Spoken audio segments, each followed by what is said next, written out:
यही पढ़ रहे अपन, बोलो। इसमें पहले गेमेटोजेनेसिस पढ़ा, मैंने कहा इसमें सब सीक्वेंसली पढ़ना पड़ता है। फिर स्पर्म और एग बना दिया, फिर फर्टिलाइजेशन पढ़ रहे थे। फर्टिलाइजेशन का आधा पार्ट में पढ़ा चुका हूं। फर्टिलाइजेशन में मैंने आपको कहा 3 स्टेप में आपका फर्टिलाइजेशन होता है। पहली स्टेप क्या होती है? स्पर्म का एग के पास पहुंचना और एग का भेदन करना। ओके, वो हमने पहुंचा दिया था और भेदन भी चालू करवा दिया था। फिर दूसरा क्या स्टेप थी? Some important changes in egg, egg में कुछ महत्वपूर्ण परिवर्तन। और तीसरा क्या था? स्पर्म न्यूक्लियस और एग न्यूक्लियस का फ्यूजन।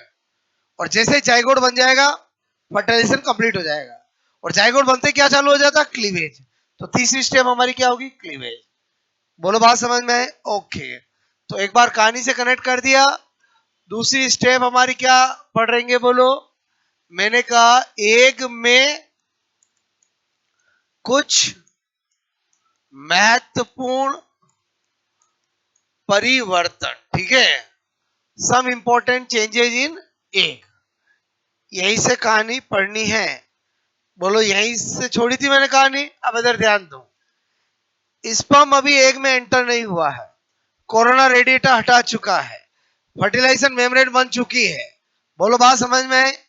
ओके, अब इसी दौरान एग में कुछ चेंजेज होंगे। क्या चेंजेज होंगे? नंबर 1, पढ़ क्या रहे अपन? बोलो, फर्टिलाइजेशन, ठीक है। पहला परिवर्तन क्या होगा? एग कोन, ठीक है, कोन मतलब क्या होता है? शंकु का निर्माण। क्या कहना चाहता हूं? ये सपोज दैट एग है, अभी जोना पेलुसिडा है। जोना पेलुसिडा कब हटेगी वो आपको आगे पता चलेगा। Corona radiata secondary egg membrane होती है, उसको कौन हटाता है? Hyaluronidase enzyme. वो किस में होता है? एक्रोसोम में। क्लियर?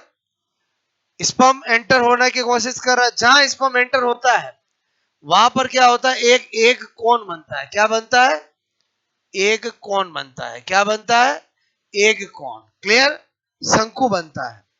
और एक कौन बनते ही उस स्पर्म को एक झटके के साथ अंदर खींच लिया जाता है। क्या बोला मैंने आपको? एक झटके के साथ अंदर खींच लिया जाता है। इमेजिन करो, अब मस्त बोला आ रहे थे, बोलो, इस कमरे में एंटर होने के लिए। क्लियर? और आपको कोई झटके के साथ खींच ले, आप तुरंत मुड़ के देखोगे, भाई मुझे किसने धक्का दिया या मुझे किसने खींचा। और बोलो, देखोगे नहीं देखोगे? तो स्पर्म को भी क्या होता है? जब स्पर्म आ रहा होता है तो एक कौन बनता है? उसको एक झटके के साथ खींच लिया जाता है। बताओ, स्पर्म को चेक करने के लिए क्या करना पड़ेगा? 180 घूमना पड़ेगा। और बोलो, क्या घूमना पड़ेगा? 180। एग्जाम में क्वेश्चन आता है, जब स्पर्म एग में एंटर होता है तो कितने एंगल पर रोटेट होता है? 180 पे होता है। जो फैक्ट है मैं उनका लॉजिक बता रहा हूं। बोलो, बात समझ में आए? अरे समझे नहीं समझे? बोलो। आप पूरा घूमोगे तो ही तो पता चलेगा ना किसी ने धक्का दिया किसी ने खींचा है। और समझे नहीं समझे? बोलो। तो मेरे कहने का मतलब है, एक कौन का निर्माण हुआ, ये एक कौन, ये एक कौन स्पर्म को, मैंने कहा झटके, ठीक है, के साथ अंदर अंदर अंदर किस में? बोलो, एक के अंदर, ठीक है, अंदर ले लेता है। अंदर मैंने कहा खींच, बोलो, लेता है, ठीक है। बोलो, स्पर्म स्पर्म, ठीक है, स्पर्म एग में एंटर होते ही 180 डिग्री पर, बोलो, आपसे मैं कहूं घूम जाता है। बताओ क्यों घूमा? अंदर की बात समझ में आए? बोलो। और समझे समझे? बोलो। सपोज दैट यू है, पूरा यू घूम के यू होगा। बताओ कितना घूम गया? 180। बोलो, बात समझ में आए? ओके, चलो, एक कौन का निर्माण हुआ। दूसरा परिवर्तन क्या होगा? क्लियर? मेरे कहने का मतलब है, दूसरा परिवर्तन क्या है? जब ओवुलेशन होता है, 1 सेकेंड ही उस साइड कंडीशन में होता है, 1 सेकेंड ही उस साइड कंडीशन में होता है। इसका मतलब अभी उसमें केवल मियोसिस फर्स्ट ही हुआ है, मैच्योरेशन डिवीजन फर्स्ट ही हुआ है। इसी समय जब फर्टिलाइजेशन होता है तभी एग में मियोसिस सेकंड या मैच्योरेशन डिवीजन सेकंड, एक ही बात है बोलो, होता है। क्लियर? तो मैंने कहा एग में बोलो मियोसिस सेकंड, बोलो इसी को क्या नाम बोल सकता हूं मैं, बोलो मैच्योरेशन डिवीजन बोलो सेकंड, परिपक्व विभाजन द्वितीय। क्लियर? मैच्योरेशन डिवीजन सेकंड, समझ आओगे बोलो, बोलते नहीं हो। परिपक्वन विभाजन सेकंड, ठीक है। बोलो आपसे मेरे को होता है, बताओ ये क्या चीज है? हमने oogenesis प्रक्रिया पढ़ी है पूरी, और पढ़ी है ना, वो आपके दिमाग में रहनी चाहिए। क्लियर? ओके, ये वाला होगा। इसका मतलब जो ओव्यूलेशन होता है एक किस कंडीशन में रहता है? सेकेंड यूसाइड कंडीशन में। और क्या परिवर्तन होगा? तीसरा, एग में कैल्शियम, ठीक है, कैल्शियम, बोलो कैल्शियम की परमेबिलिटी पारगम्यता इंक्रीज होती है, ठीक है। ये क्या लिखा समझ जाओगे, बोलो इंक्रीज होती है। क्यों होती है भाई? एक्चुअली क्या होता है, एक के साइटोप्लाज्म में एक साइटोफैक्टर होता है। कौन सा फैक्टर होता है? साइटोफैक्टर, जो क्लीवेज को नहीं होने देता है। और हमें पता है कि जैसे ही जाइगोट बना नहीं, क्लीवेज चालू करना है, और बोलो जैसे जाइगोट बना नहीं, क्लीवेज चालू करना है। तो इसका मतलब ये कैल्शियम की पारगम्यता बढ़ेगी, और ये बढ़ा हुआ कैल्शियम का लेवल एग के अंदर साइटोफैक्टर को इनएक्टिव करता है। साइटोफैक्टर को क्या करता है? इनएक्टिव, ताकि जाइगोट बनते ही, फर्टिलाइजेशन होते ही क्लीवेज प्रारंभ हो सके। बोलो बात समझ रहे हो ना? तो मैंने कहा पारगम्यता इंक्रीज होती है, ठीक है। बोलो आपसे मैं कह रहा हूं, मैंने कहा एग के साइटोप्लाज्म में साइटोफैक्टर, ठीक है, उपस्थित होता है जो कि एग में क्लीवेज, बोलो आपसे मैं कह रहा हूं कौन सा, बोलो क्लीवेज, ठीक है। एग में क्या बोल रहा हूं मैं, बोलो क्लीवेज, ठीक है। बोलो क्लीवेज, आगे की पूरी प्रक्रिया है जो भी पढ़ेंगे, हिंदी में क्या बोलते हैं? विदलन, ठीक है। को मैंने कहा संदमित का मतलब इनहिबिट, ठीक है, बोलो करता है। ये तो पहले मैंने इसका जनरल रोल बताया। अब मैं क्या बता रहा हूं? कैल्शियम, ठीक है, बोलो कैल्शियम की बड़ी मात्रा साइटोफैक्टर को इनएक्टिव कर देती है, ठीक है। बताओ आपसे मैं कह रहा हूं, जिससे जिससे जाइगोट जाइगोट किसका उत्पाद है? फर्टिलाइजेशन का। क्लियर? जाइगोट बनते ही बोलो एग में क्लीवेज प्रारंभ हो सके। क्लियर? मुझे एक बात बताओ, आगे से आगे तैयारी तो करनी पड़ती है, और समझे बोलो क्लियर? आगे से आगे तैयारी करनी पड़ती है, मतलब समझ में आया कि नहीं आया, बोलो। यहाँ भी तैयारी होती है, बोलो बात समझो ना। ओके, नंबर 4, और क्या होता है? एग में सोडियम हाइड्रोजन पंप, ठीक है, पंप एक्टिव होता है। ये पंप एक्टिव होगा तो क्या होगा? मैंने कहा, ठीक है, Na+ एग से बाहर जाता है इस पंप के द्वारा, और H+ एग में अंदर आता है। चलो आ गया, उससे क्या होगा? बोलो एग के साइटोप्लाज्म में H+ की मात्रा बोलो क्या होगी? इंक्रीज होगी, इंक्रीज। अच्छा, H प्लस की मात्रा इंक्रीज होते ही मैंने कहा proteo proteolytic enzyme, proteolytic enzyme क्या होंगे? एक्टिव। प्रोटियोलाइटिक एंजाइम एक्टिव होते ही क्या होगा? बोलो आपसे मैं कहूं प्रोटियोलाइटिक एंजाइम एक्टिव हुए, आपको पता है कोई भी एक होता है, एक का अंदर माल मसाला प्रोटीन का होता है, और होता है कि नहीं होता? बोलो, लोग एक क्यों खाते हैं? मजे लेने के लिए, एक प्रोटीन डाइट के लिए। Very good. किसके लिए? प्रोटीन डाइट के लिए। अब आप सोचो एक के साइटोप्लाज्म में प्रोटीन ही प्रोटीन है, बोलो हमें तो अंदर मिलन कराना है। मिलन कराना मतलब स्पर्म न्यूक्लियस और एक न्यूक्लियस को फ्यूजन कराना है। बताओ अंदर जगह बनानी पड़ेगी नहीं बनानी पड़ेगी? और जगह बनानी पड़ेगी, वो जगह कौन बनाएगा? Proteolytic enzyme. क्योंकि प्रोटियोलाइटिक एंजाइम का कार्य क्या होता है? प्रोटीन का लाइसिस करना। और समझे समझे? बोलो प्रोटीन का लाइसिस होगा, थोड़ी एक के अंदर जगह बनेगी। क्लियर? मैंने कहा प्रोटियोलाइटिक एंजाइम सक्रिय। प्रोटियोलाइटिक एंजाइम नाम समझ में आता है? बोलो प्रोटीन का लाइसिस करने वाले। बताओ एक्टिव होंगे? एक्टिव होंगे। बोलो आपसे मैं को एक्टिव होंगे, तो आपसे मैं को जिससे जिससे बोलो एक में बोलो मैंने कहा फर्टिलाइजेशन, फर्टिलाइजेशन, ठीक है? बोलो फर्टिलाइजेशन यानी मैं आपसे कहूं स्पर्म और एक न्यूक्लियस का फ्यूजन हो सके, जिससे एक में स्पर्म बोलो न्यूक्लियस, न्यूक्लियस तथा एक न्यूक्लियस, एक न्यूक्लियस, ठीक है, का का संयोजन, संयोजन मतलब सलियन, सलियन, फ्यूजन, कुछ भी वर्ड बोल दूं, बोलो हो सके। ठीक है? बताओ ये भी तैयारी करी अपन ने, और करी कि नहीं करी? बोलो क्लियर? अच्छा, ये था एक में कुछ महत्वपूर्ण परिवर्तन। अब आपसे मैं क्या बता रहा हूं, आ गई तीसरी स्टेप, मेन स्टेप, जिसमें क्या होगा? बोलो मैंने कहा स्पर्म न्यूक्लियस, ठीक है? बोलो आपसे मैं कहूं तथा एक न्यूक्लियस, एक न्यूक्लियस, ठीक है? बोलो का सलियन, ठीक है?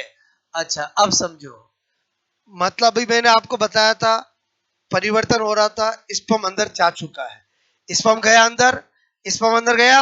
अब क्या होता है देखो, स्पर्म की तीन संरचनाएं बोलो आपसे मैं कहूं रहती है, बाकी सब नष्ट हो जाती है। तीन कौन कौन सी रहती है? एक स्पर्म का माइटोकॉन्ड्रिया, एक स्पर्म का सेंट्रियोल, और एक स्पर्म का न्यूक्लियस। कहां पर है आपके दिमाग में? पिक्चर क्लियर है? बोलो न्यूक्लियस कहां है? हेड में है। बोलो सेंट्रियोल कहां है? नेक में है।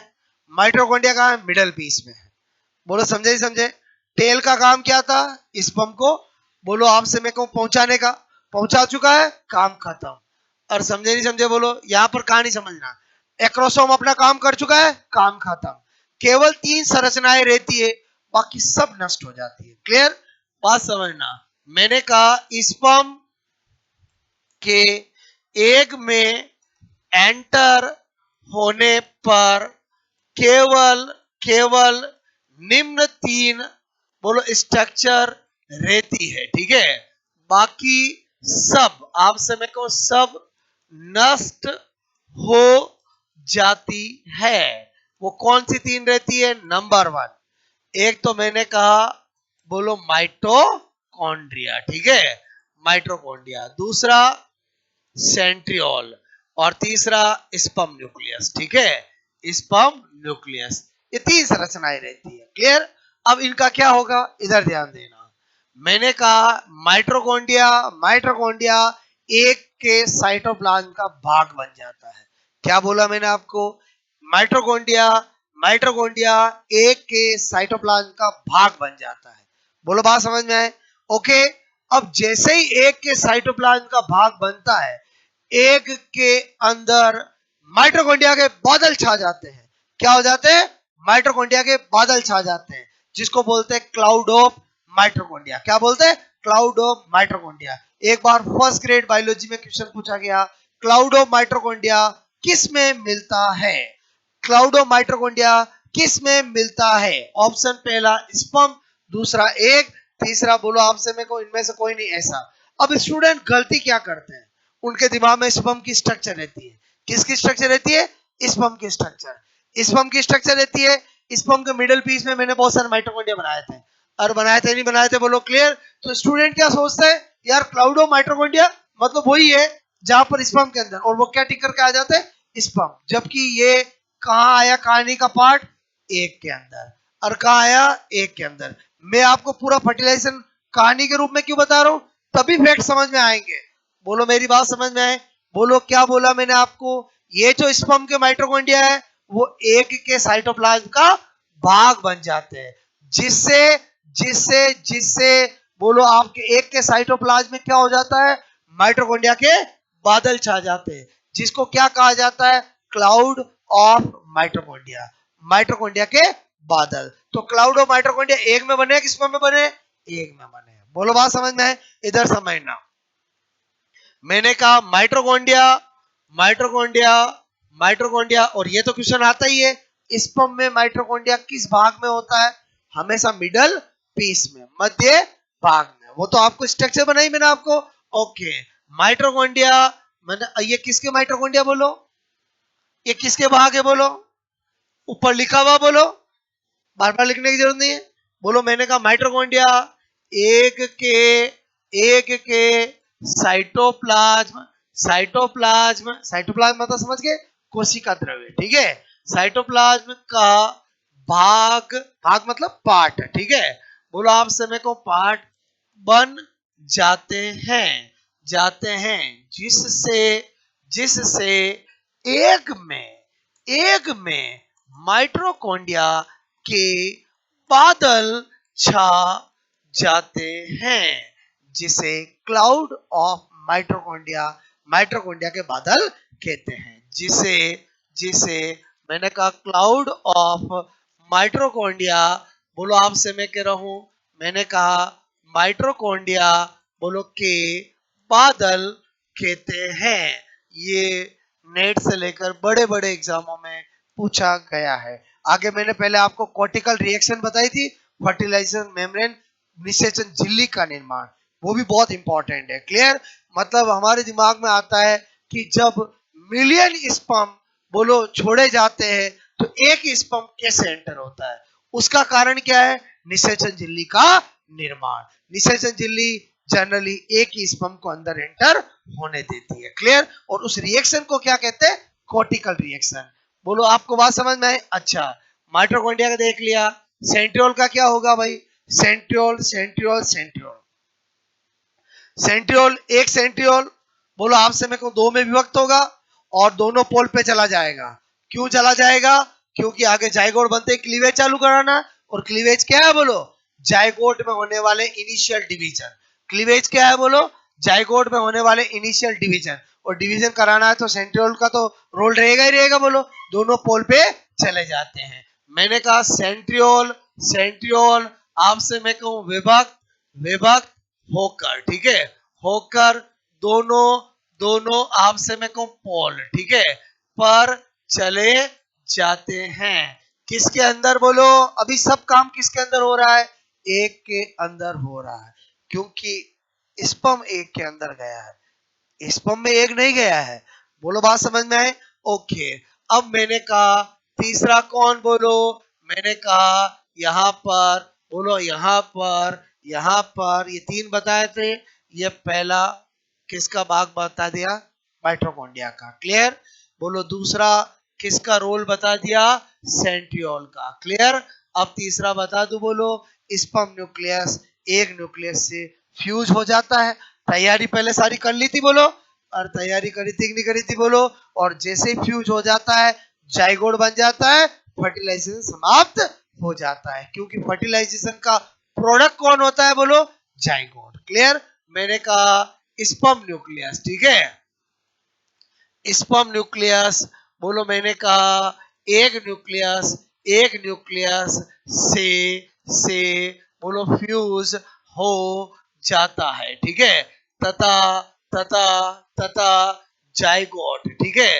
बोलो क्या बोला मैंने आपको, जाइगोट, ठीक है, जाइगोट को हिंदी में क्या बोलते हैं, युग्मनज, ठीक है। बोलो का निर्माण निर्माण होता है। बताओ फर्टिलाइजेशन कंप्लीट हो गया। बोलो अब थोड़ा जाइगोट आराम करेगा कि आगे वाली स्टेप चलेगी, तुरंत आगे वाली स्टेप, कोई आराम आराम कुछ नहीं। समझ में आया बोलो। तीसरी स्टेप कौन सी? बोलो चालू हो जाएगी, जिसका नाम क्या है? क्लीवेज। बोलो बात समझ में आए? वेदलन। आपको बताओ फर्टिलाइजेशन समझ में आया? बोलो। आधी कहानी कल बताई थी, आधी कहानी आज बताई है। पूरी फर्टिलाइजेशन एक स्टोरी है। क्लियर? ओके। तो आप फटाक से नोट करो, फिर आगे की कहानी बताता हूं मैं। क्लियर? ओके।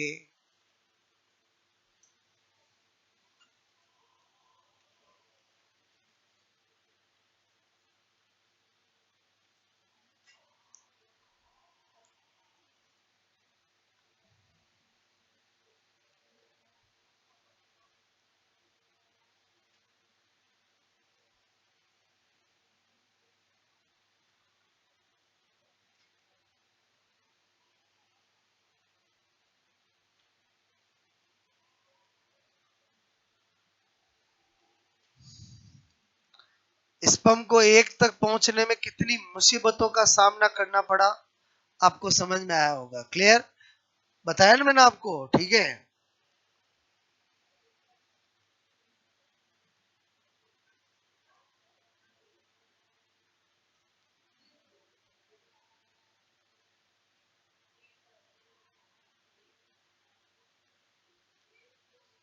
एग कौन?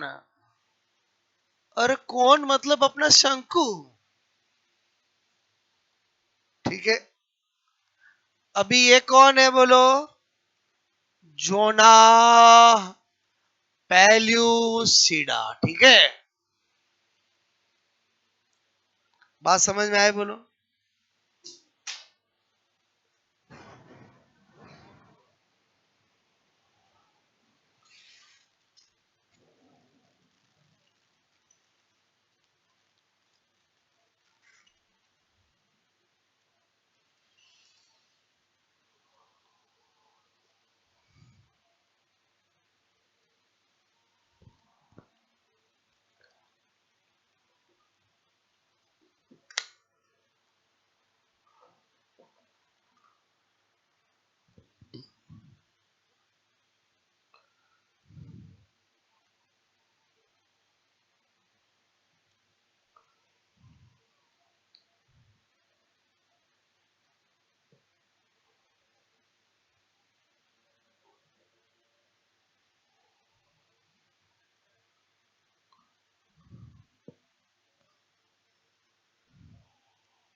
वन नोट बोलो।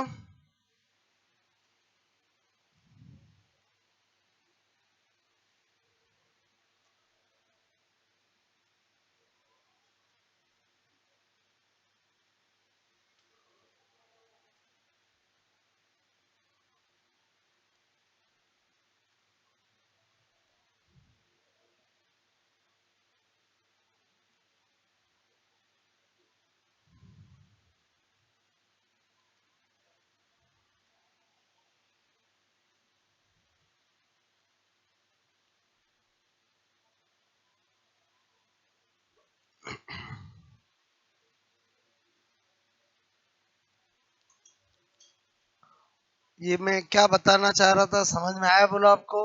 ओके।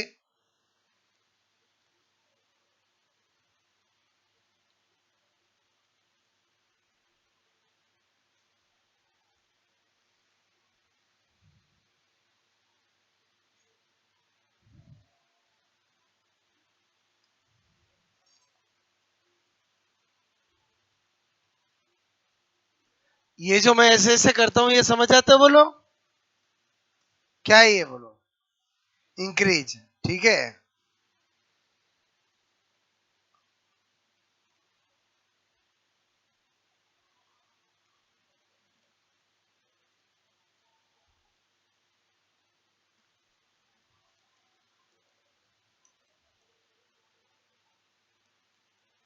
निष्क्रिय।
ओके।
ओके,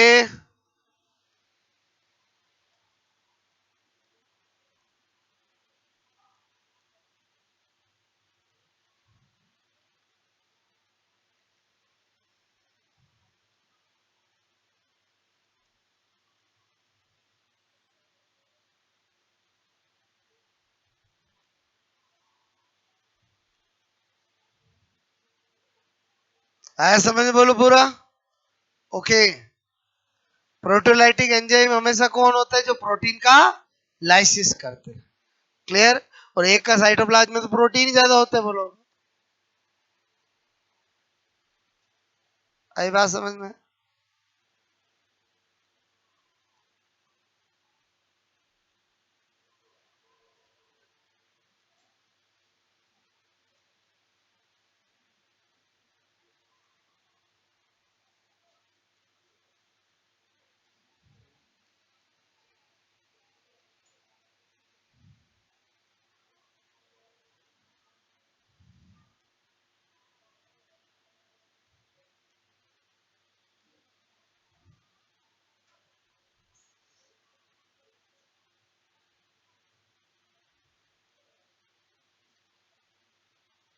बात समझ में आई? बोलो।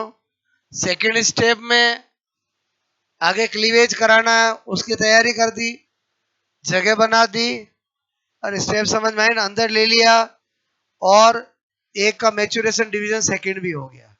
ये सारे चेंजेज होते हैं। क्लियर?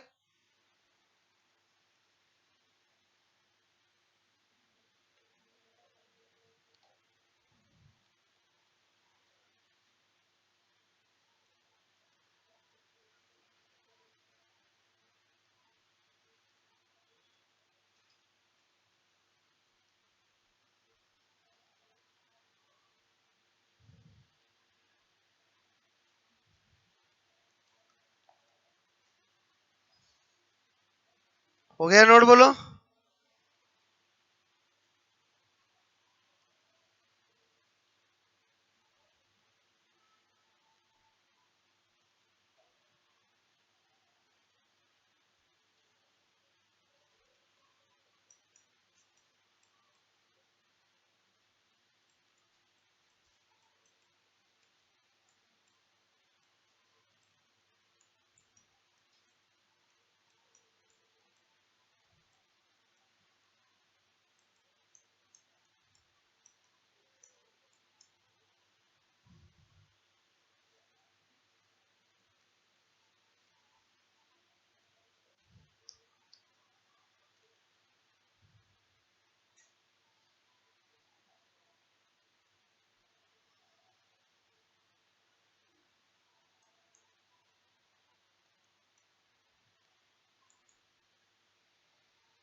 एक में माइटोकॉन्ड्रिया के बादल छा जाते हैं।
एक एक चीज समझ में आए बोलो आपको, ठीक है।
ओके, हो गया नोट बोलो।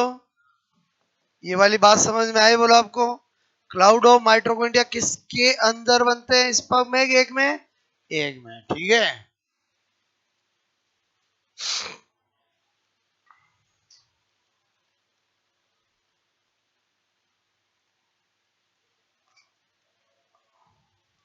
दोनों पोल पे चले जाएंगे।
ओके, यहां तक बात समझ में आई बोलो। अब इधर ध्यान देना। तीसरी स्टेप क्या है बोलो, क्लीवेज। क्लीवेज के लिए 1/करके 1 2 3 करके बातें बता रहा हूं। जाइगोट खत्म, मतलब जाइगोट बन गया, मतलब फर्टिलाइजेशन खत्म। क्या तुरंत चालू हो गया बोलो, क्लीवेज। ओके, सबसे पहले क्लीवेज।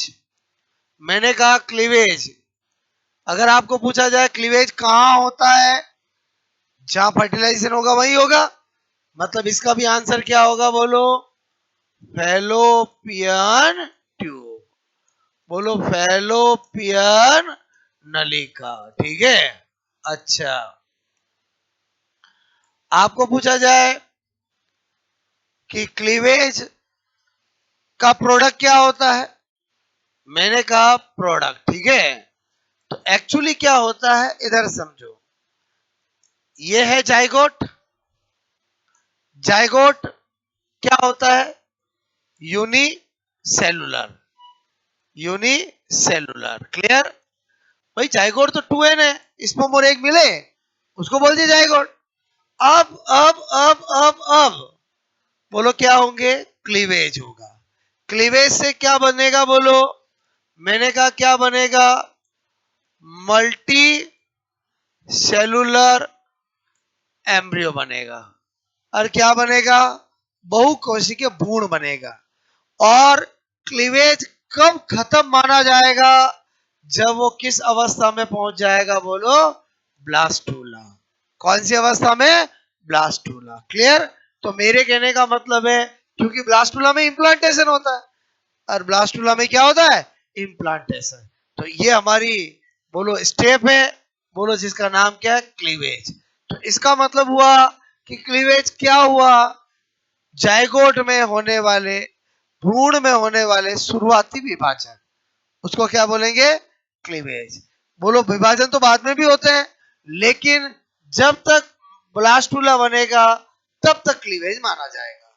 उसके बाद जब बच्चा आके इम्प्लांट हो जाएगा, बोलो ब्लास्टुला में इम्प्लांट होता है, फिर तो धीरे धीरे बच्चा की ग्रोथ होगी, और जब ग्रोथ होगी तो उसको क्लीवेज नहीं कहा जाएगा।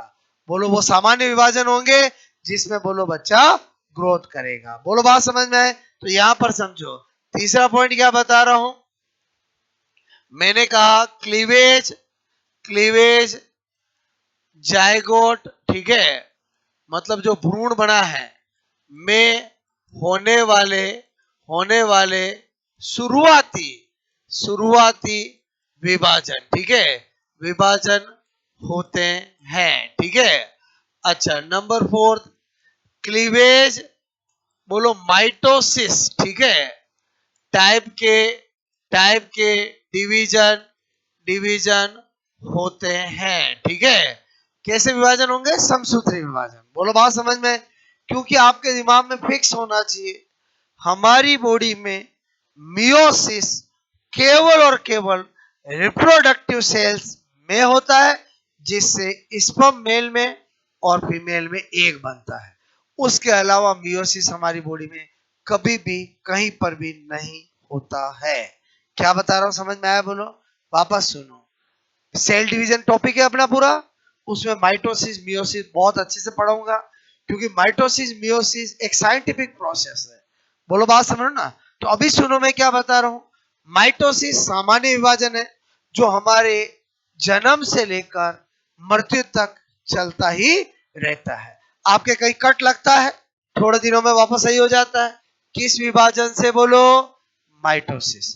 कैसे त्वचा वापस आती है, माइटोसिस। क्लियर? मियोसिस केवल कहां होता है, रिप्रोडक्टिव सेल में। रिप्रोडक्टिव सेल मेल में कौन होता है, टेस्टिस। फीमेल में कौन होती है, ओवेरी। कहां होगा, मैंने आपको स्पर्म भी बना के बताया, एक भी बना के बताया। मियोसिस बताया था, मियोसिस कहां हो रहा था, और स्पर्मेटोजेनेसिस और oogenesis। बाकी कहीं पर भी मियोसिस नहीं होता है। क्लियर? बोलो बात समझ में आई? अच्छा, मेरे कहने का मतलब तो फिर क्लीवेज किस टाइप के विभाजन हुए हैं, माइटोसिस टाइप के विभाजन हुए। क्लियर? अच्छा, फिर मैं आपको क्या बता रहा हूं, मैंने कहा बाल्फोर का नियम, ठीक है। ये बाल्फोर का नियम क्या है, rate of cleavage, rate of cleavage is inversely proportional to amount amount of yolk, ठीक है। मतलब जिधर योग की मात्रा ज्यादा होगी उधर क्लीवेज की दर क्या होगी, कम होगी, ठीक है। विदलन की विदलन विदलन की दर, ठीक है। अभी जनरल पॉइंट बता रहा हूं, ये वाली बात हमें हमारे आगे काम आएगी। मतलब बाल्फोर एक साइंटिस्ट हुआ है, उसने एक नियम दिया है और उसने कहा है कि विदलन की दर, विदलन क्या एक तरह से डिवीजन है, कि रेट जो है वो हमेशा योग की मात्रा की इनवर्सली प्रोपोर्शनल होती है। मतलब जहां योग ज्यादा होगा वहां विदलन या तो होगा ही नहीं, या होगा तो बहुत कम होगा। बोलो बात समझ में? और ये चीज आगे हमारे कल पढ़ेंगे तब बहुत काम आएगी, ठीक है। इधर देखो नंबर 6, मैंने अभी आपको कहा कि क्लीवेज क्लीवेज जाइगोट में होने वाले शुरुआती विभाजन है। क्लियर? बोलो बात समझ में? माइटोसिस टाइप के डिवीजन है। बोलो बात समझ में? तो इसका मतलब हुआ हमारी बॉडी में एक जनरल माइटोसिस डिवीजन होता है, एक क्लीवेज होता है। उनमें बेसिक अंतर किस बात का है, तो यहां पर क्या बता रहा हूं, नंबर 6 में क्या बता रहा हूं, यहां पर मैंने कहा बोलो नॉर्मल नॉर्मल, ठीक है। बोलो मैंने कहा माइटोसिस माइटोसिस नॉर्मल माइटोसिस, ठीक है, माइटोसिस डिवीजन, ठीक है। और एक मैं क्या बता रहा हूं यहां पर, बोलो क्लीवेज डिवीजन। हमें पक्का पता होना चाहिए कि भाई इसमें और इसमें अंतर क्या होता है। ये तो केवल और केवल कब होता है, जाइगोट में शुरुआती विभाजन होता है, फिर लेटर ऑन तो यही होता है, बोलो, और हमारे जीवन भर यही होता है। क्लियर? तो पहला पॉइंट, नॉर्मल माइटोसिस डिवीजन के अंदर जो इंटरफेज होती है, इंटरफेज नाम सुना बोलो आपने, इंटरफेज नाम सुना बोलो, अंतरावस्था, दो डिवीजन के बीच में फेज जो होती है उसको इंटरफेज कहते हैं। इंटरफेज में तीन सब फेज होती है, G1, S और G2, G1, S और G2। अगर किसी ने नहीं सुने हो तो जब आगे में पूरा सेल डिवीजन हमारा टॉपिक है तब तो आपको सारी चीजें समझ में आएगी। अभी क्या बता रहा हूं, नॉर्मल माइटोसिस डिवीजन, इसकी इंटरफेज, इंटरफेज में G1, S एंड G2 तीनों सब फेज होती है, ठीक है, होती है। जबकि क्लीवेज वाले में क्या होता है, इसकी इंटरफेज, इंटरफेज में, इंटरफेज, इंटरफेज मतलब अंतरावस्था, क्लियर, बोलो अंतरा अवस्था, ठीक है, बोलो में, ओनली, ओनली एस सब फेज, ओनली एस से फर्स्ट सब फेज, सब फेज मतलब उप अवस्था, ठीक है, उप अवस्था होती है। पहला अंतर समझ में आया बोलो आपको, दूसरा अंतर क्लियर, जब नॉर्मल माइटोसिस डिवीजन होते हैं तो सेल की साइज क्या करती है, वृद्धि करती है। क्लीवेज में कभी भी वृद्धि नहीं होगी क्योंकि इसमें G1 और G2 नहीं होती है, G1 और G2 की वजह से ही वृद्धि होती है, ठीक है। इसमें बोलो cell size, cell size increase होती है, ठीक है। और आपसे मैं कह रहा हूं इसमें, इसमें सेल साइज, ठीक है, इंक्रीज नहीं, नहीं, नहीं होती है, ठीक है। यहां तक कि क्लीवेज डिवीजन जब तक होंगे सेल साइज और घटेगी, बोलो बात समझ में, इंक्रीज नहीं होती है, ठीक है, क्योंकि क्योंकि G1 और G2 नहीं होती है, ठीक है, नहीं होती है। इनका नाम ही क्या है, growth phase first, growth phase second, clear, जो एब्सेंट होती है। अच्छा, तीसरा क्या बता रहा हूं, इसमें बनने वाली, बनने वाली सेल्स को, सेल्स को कुछ नहीं, कुछ नहीं कहते हैं, जबकि इसमें बनने वाली सेल को ब्लास्टोमियर कहते हैं। बोलो बात समझ में आए, इसमें बनने वाली, बनने वाली सेल्स को क्या कहते हैं बोलो, ब्लास्टोमियर, ब्लास्टोमियर, नाम सुना नहीं सुना बोलो, ब्लास्टो, ब्लास्टोमियर, ठीक है, मैंने कहा ब्लास्टोमियर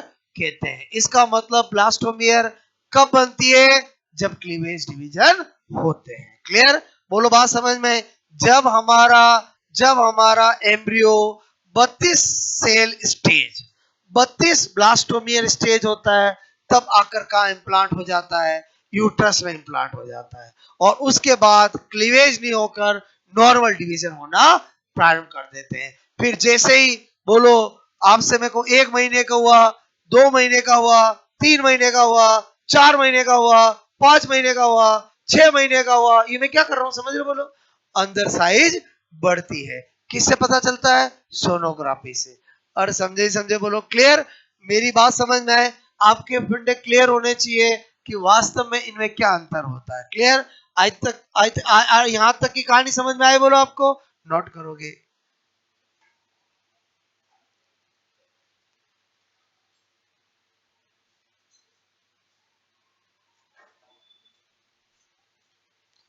यहां तक नोट कर लो, यहां कहानी को विराम दूंगा और इसी कहानी को कल आगे बढ़ाऊंगा, ठीक है। ये एक कोशिकीय, ये बहु कोशिकीय, देखो मैं छोटी छोटी चीजें जो लिख रहा हूं ना वो भी एग्जाम में क्वेश्चन बनता है। जाइगोट होता है, यूनिसेलुलर के मल्टी सेलुलर, यूनिसेलुलर, बोलो बात समझ में आए, ओके।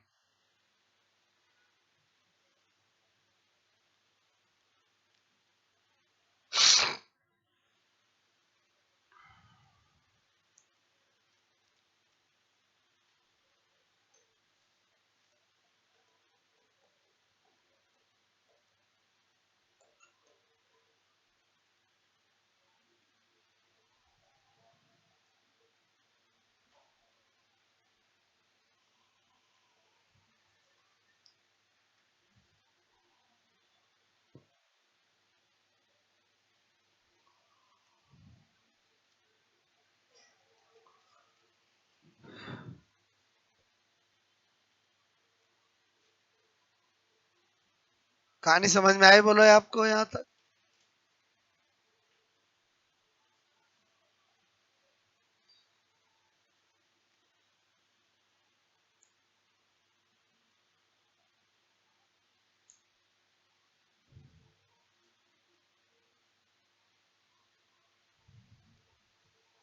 ठीक है,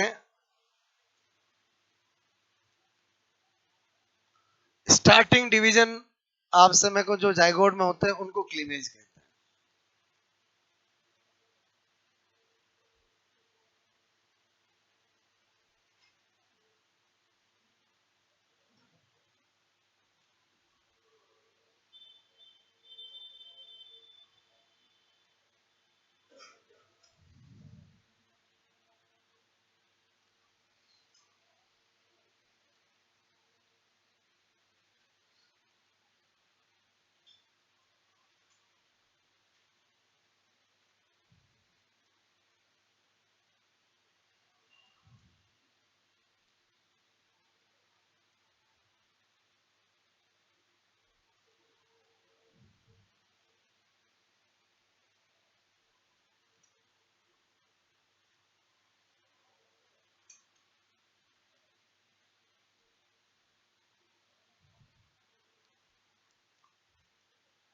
ये बाल्फोर का नियम जो मैंने ये लिखा है, ये आपको कल जब मैं टाइप्स ऑफ ब्लास्टूला पढ़ाऊंगा तब आपको बहुत हेल्प करेगा ये। ठीक है, बाल्फोर का नियम आपको समझ में आएगा क्या कहना चाह रहा है। बाल्फोर ने क्या नियम दिया? विदलन की दर योग की मात्रा के वित्त कर्मानुपाती होता है। उसको मैंने कैसे लिख दिया बोलो, समझ में आया बोलो? एज ए फॉर्मूला लिख दिया। ठीक है, हो गया।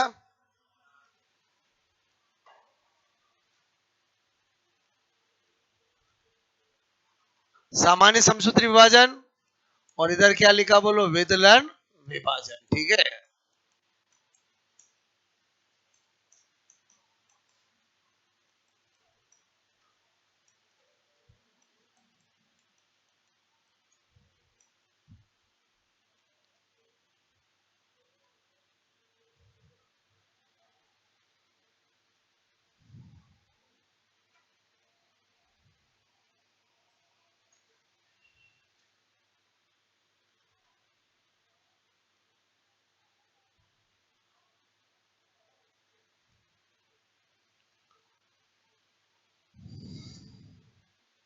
यहां तक कहानी समझ में आई बोलो आपको?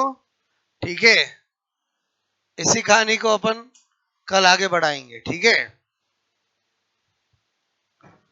कल जो जो सीटें बताई है सब लेके आनी है, सोल्व कराऊंगा और इस कहानी को आगे बढ़ाऊंगा। ठीक है।